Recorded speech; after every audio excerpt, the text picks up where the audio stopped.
जय हिंद दोस्तों, अस्सलाम वालेकुम, नमस्कार। मैं मुनीर शेख और आप देख रहे हो ताज़ा समाचार। आज हम बात करेंगे भारतीय मानवता पार्टी के मास्टर प्रदेश अध्यक्ष और ताज़ा समाचार के संपादक से कि उनकी आज सर्वे करने के लिए आए हम। क्या आज उनकी क्या राय है भिवंडी के चुनाव को लेके, विधानसभा इलेक्शन की। इस चीज़ को हम इसके लिए बात करने के लिए आए, सरपंच पठान साहब के घर पे आए हैं आज हम, कि उनकी राय लेंगे और आवाम के जो मुद्दे हैं वो क्या यानी कि सोचते हैं उनके बारे में, और जो नेता आज मुद्दे उठाएंगे वो किस तरीके से उठाएंगे और ये क्या बात करते हैं। तो हम आज बात करेंगे सरपंच पठान साहब से। सर, आपका क्या राय है इलेक्शन को देख के, क्या मुद्दे होंगे आपके? देखिए, सबसे पहले मैं धन्यवाद कहूँगा आपको, आपके चैनल को। मेरी राय सबसे पहले पब्लिक से है। पब्लिक से मेरी ये राय है कि आज मैं कई चैनलों पे देख रहा हूँ, कई मैसेज व्हाट्सएप ग्रुप, हमारे बहुत सारे व्हाट्सएप ग्रुप भी हैं, कई व्हाट्सएप ग्रुप पे देख रहा हूँ पब्लिक जो कि कोई मोती कारखाने वाला है, कोई लूम चलाने वाला है, कोई ड्राइवर है, कोई कंपनी में जा रहा है, ऐसे बहुत सारे लोग हैं, नौजवान लोग हैं जो कि बड़े बड़े जो नेता हैं, जैसे कि जो आमदार हैं, जो आमदार होने वाले हैं, जो भावी आमदार हैं, भावी खासदार हैं, उनका कुछ प्रॉब्लम नहीं है। इन लोग आपस में लड़ रहे हैं। इन लोग, कभी कभी ऐसा हो रहा है कि बाजू में दो घर हैं, आजू बाजू में दो दोस्त हैं, कोई बीजेपी के साथ है, कोई कांग्रेस के साथ है, कोई समाजवादी के साथ है। तो सुबह उठ के उनको उनका मुंह देखना है एक दूसरे का, और ये लोग आपस में झगड़ रहे हैं कि तू इसका है, तू इसका है, आपस में मतलब परेशान कर रहे हैं। फिर गलत गलत मैसेज इस पे फॉरवर्ड कर रहे हैं, देखो ये ऐसा है, वो वैसा है, मुद्दा उठा रहे हैं एक दूसरे के ऊपर। बस 20 तारीख तक, फिर जो भी जीत के आएगा उसके बाद वापिस उसके सुबह उठ के, अरे वो थोड़ा सा चाय चाहिए, एक दूसरे की चलो चाय पीने आएंगे, फिर आपस में चर्चा होगी, अरे इसका ऐसा किया था। मतलब आवाम जो है, पब्लिक जो है, इनको एक रहना चाहिए। तुम वोट किसको डाल रहे हो, किसको नहीं डाल रहे हो, आपस में ना लड़े। मैं चाहूँगा, मेरा कहने का मतलब, मैं भी एक नेता हूँ, महाराष्ट्र का अध्यक्ष हूँ, और हम इस बार विधानसभा के लिए कोई किसी को नहीं खड़ा करे हैं, कोई हमारे कैंडिडेट नहीं है। लेकिन मैं जानता हूँ, मैं अभी एमपी में रह चुका हूँ लोकसभा में, तो मैंने देखा है पब्लिक को कि कैसे कैसे कमेंट करते हैं, कैसे कैसे क्या करते हैं। मुझ पर भी उठे हैं। देखो, पब्लिक है, कोई 4 अच्छे बोलते तो 4 बुरे भी बोलते हैं, सबकी अपनी अपनी थिंकिंग है।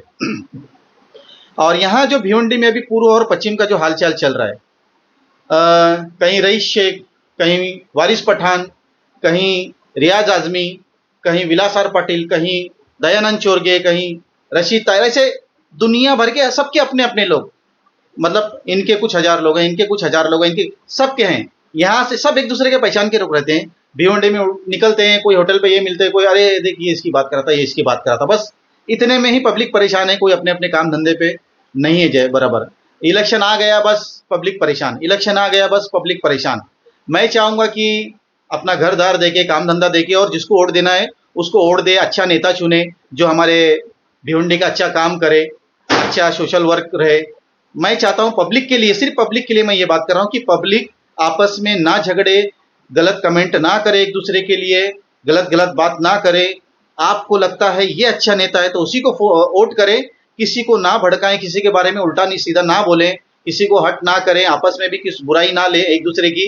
क्योंकि आज हम लोग एक दूसरे की बुराई करने का करते हैं, सुबह उठ के फिर वापस हमको एक दूसरे से मिलना है। और नेता तो क्या, सीट जीत गए, वो अपने ऑफिस में रहते हैं, कौन क्या बोल रहे हैं उनको कुछ पता नहीं होता है। बस हमने अपना एक 100-200 का ग्रुप बना लिया, उसमें एक दूसरे से झगड़े करते रहते हैं।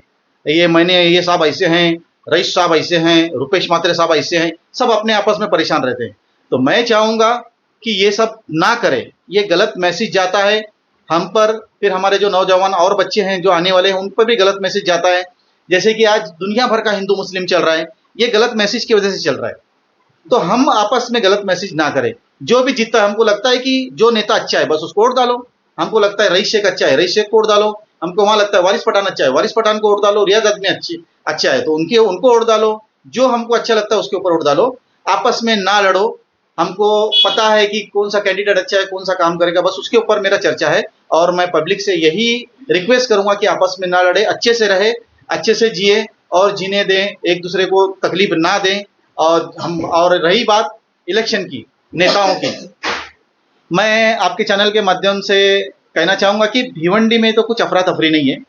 भिवंडी में बहुत आसान सा इलेक्शन होगा पूर्व में, और पश्चिम में घमासान होगा, क्योंकि पश्चिम में एक से एक दिग्गज लोग उतरे हैं।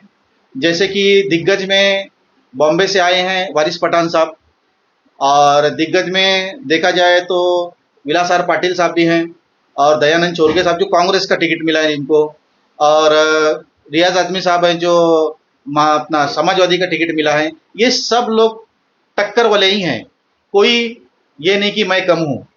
अब पब्लिक के ऊपर सब सारा खेल है कि वो किसको लाएं।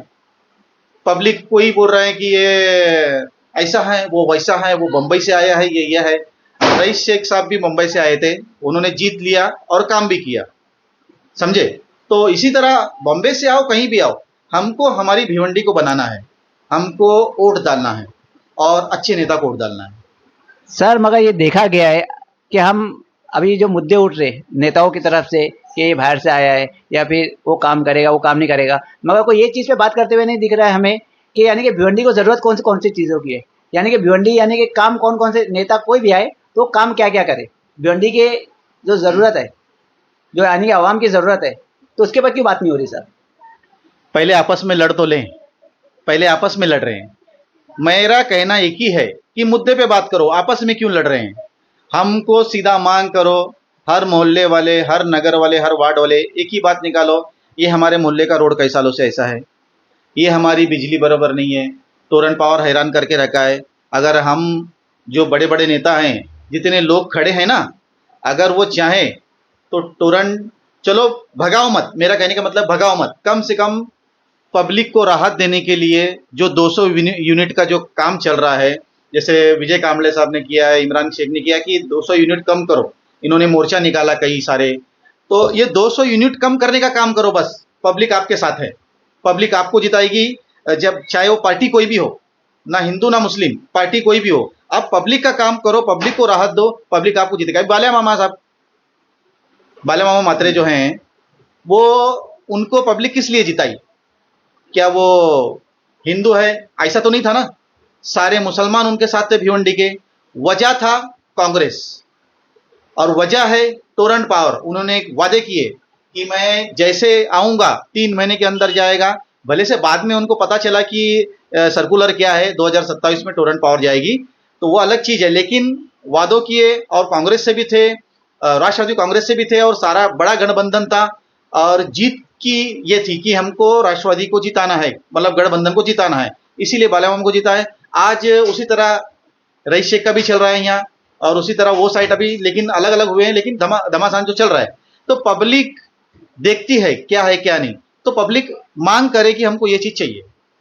पब्लिक ये सब चीज़ पे मांग करती है, मगर नेता, बहुत सारे नेता खड़े, क्या पब्लिक की ऐसी सोच है कि हमें एक पढ़ा लिखा नेता चाहिए जो विधानसभा में अपनी आवाज़ उठाए। इसके पर आप क्या बोलना चाहोगे।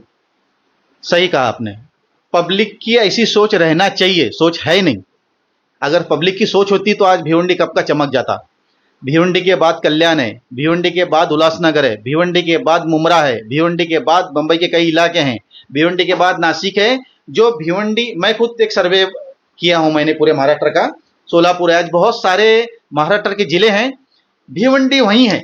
लेकिन आज वहां जाके देखो ना, मैं ज्यादा दूर नहीं जाऊंगा, नासिक में है, नाइट में बड़ी घंटा गाड़ी चलती है। मैंने रात को 2 बजे मेरे भाइयों के साथ जो चाय पीने निकला, तो रात को 1:30 बजे देखता हूँ घंटा गाड़ी घूम रही है पूरी। सिर्फ रात के जो कचरे उड़ते हैं ना, जो आज हमारे कल्याण रोड पर कचरे पड़े हैं, जो शांतिनगर में कचरे पड़े हैं, नई बस्ती में कचरे पड़े हैं, उस पार मतलब जैसे कि पूर्व पश्चिम में जो कचरे पड़े हैं, कई सारे जगह से जो कचरे पड़े हैं, होटल जो चालू रहते हैं, नासिक में होटल चालू नहीं रहते हैं, उसके बावजूद भी घंटा गाड़ी रात को घूमती है सब कचरा उठाने के लिए। और कचरे वाले एकदम डिसिप्लिन के साथ साफ सफाई होती है। बॉम्बे में जाओ, कहीं भी जाओ, साफ सफाई देखो। सिर्फ भिवंडी की साफ सफाई के लिए मैं परेशान हूँ। तो भिवंडी की साफ सफाई को लेकर महानगर पालिका आरओ विभाग, तो इसके लिए भी वही सिस्टम होगा जो नासिक के लिए, तो फिर आरओ विभाग उसके ऊपर काम क्यों नहीं करता है। और इसके ऊपर नेता बोलते हुए भी नजर नहीं आते, क्यों ऐसा? हमारे भिवंडी के नेता जो भी जीत के आता है उनका ध्यान कहीं ना कहीं चेंज हो जाता है और महानगर पालिका के पास आते आते 5 साल गुजर जाते हैं और जो भिवंडी के महापौर का जो काम होता है, जो भिवंडी के महापौर होते हैं उनको जो आयुक्त रहते हैं सारा काम उनके हाथ में रहता है, महापौर और आयुक्त के। ये अगर नेता उनको बोलेंगे वो अलग अलग बात है, लेकिन ध्यान देना हमारे मोहल्ले के लिए नगर सेवक की बात है, नगर सेवक का काम है। नगर सेवक का काम है जाके महानगर पालिका में बात करें, महानगर पालिका का काम है आके वो मोहल्ले का साफ सफाई करे, लेकिन ऐसा नहीं होता। मैं खुद कई जगह से कई लेटर जाके मैं रिक्वेस्ट किया हूँ नगर सेवकों की कि सर ये आपके मोहल्ले में, ये आपका इलाका है, यहाँ इतना कचरा है, कई सालों से, हो जाएगा 2 महीने में, हो जाएगा 3 महीने में। ऐसा करते करते 10-10, 15-15 साल गुजर गए, लेकिन नहीं होता। महानगर पालिका में 90% लोग करप्टेड है, मतलब पैसा खाने वाले लोग हैं। 10% होंगे अच्छे लोग, लेकिन 90% लोग पैसा खाने वाले हैं, ठीक से अपनी ड्यूटी नहीं करते हैं। ठीक अभी सुबह में जो कचरा साफ करने वाले आते हैं, 10 लोग होना चाहिए, सिग्नेचर करके घर पे चले जाते हैं। 2 से 3 लोग आते हैं मुश्किल से कचरा साफ करने, वो भी कभी कभी, और घंटा गाड़ी का तो पता नहीं है। और कई जगह कचरा पड़ा हुआ है, पब्लिक भी क्या करेगी, कहीं घंटा गाड़ी नहीं है, कहीं डब्बे नहीं है, रोड पे फेंक देती है, क्या करेगी पब्लिक? यानी कि अधिकारी उनसे सवाल जवाब नहीं कर रहे या उनसे बात नहीं कर रहे कि वो काम कर रहे नहीं कर रहे, यानी कि ये ध्यान नहीं दे रहे, अधिकारी ध्यान नहीं दे रहे। अगर अधिकारी ध्यान देंगे, जो कामगार है उनके पास, जो काम कर रहे कि नहीं कर रहे, तो यानी कि वो कर रहे करेंगे, मगर वो पगार ले रहे फिर भी काम नहीं कर रहे। महानगर पालिका चाहेगी तो बहुत कुछ हो सकता है, पगार दे रही है और कहती है कि हमारे पास पैसा नहीं है, ये टेंडर लाना है। अभी जैसे मैंने 2 लेटर डाला है अभी हाल ही में, यही महीने में, कि नई बस्ती में अप्सरा टाकिज से लेकर महफिल खाने तक हर घर के सामने डस्टबिन होना चाहिए, क्योंकि ये डस्टबिन नहीं होने की वजह से सारी पब्लिक कचरा जाके रोड पर ब्रिज के नीचे डाल रही है, जो कचरा गंदगी के साथ जमा हो रहा है।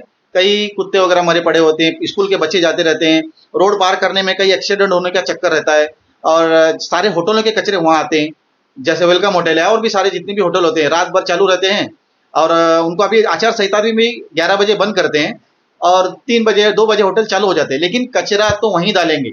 उनकी भी जिद है और पब्लिक की भी जिद है, पब्लिक को जगह नहीं है तो पब्लिक कुछ नहीं कर सकती। तो इसीलिए मैंने ये 2 महीने में 2 लेटर डाला है, अभी और 1 लेटर डालूंगा। इससे भी नाम काम नहीं होगा तो हमारे बस्ती की महिलाएं और हम लोग लेकर जाके महानगर पालिका के सामने बैठ जाएंगे कि हमारे बस्ती में डस्टबिन लगाया जाए। अब डस्टबिन के नाम पर कुछ स्टिकर वगैरह लगाए हैं महानगर पालिका वाले, क्यूआर कोड लगाए हैं। अब वो क्यूआर कोड को आप जाके स्कैन कर लो, उसमें ऐड दिखाएगा, उसमें कुछ भी नहीं है, पब्लिक को बेवकूफ बनाया जा रहा है बस। ये थे हमारे सरपंच चांद पठान साहब, जिनसे हम बात कर रहे थे। इन्होंने अपनी बहुत अच्छी राय रखे और इसके ऊपर अभी देखना है हमें कि भिवंडी में जो भी आमदार चुन के आएगा वो अपने मुद्दे अपने विधानसभा में किस तरीके से उठाता है और किस तरीके से काम करते हैं, ये देखना होगा हमें। मुनीर शेख और आप देख रहे हो ताज़ा समाचार। जय हिंद।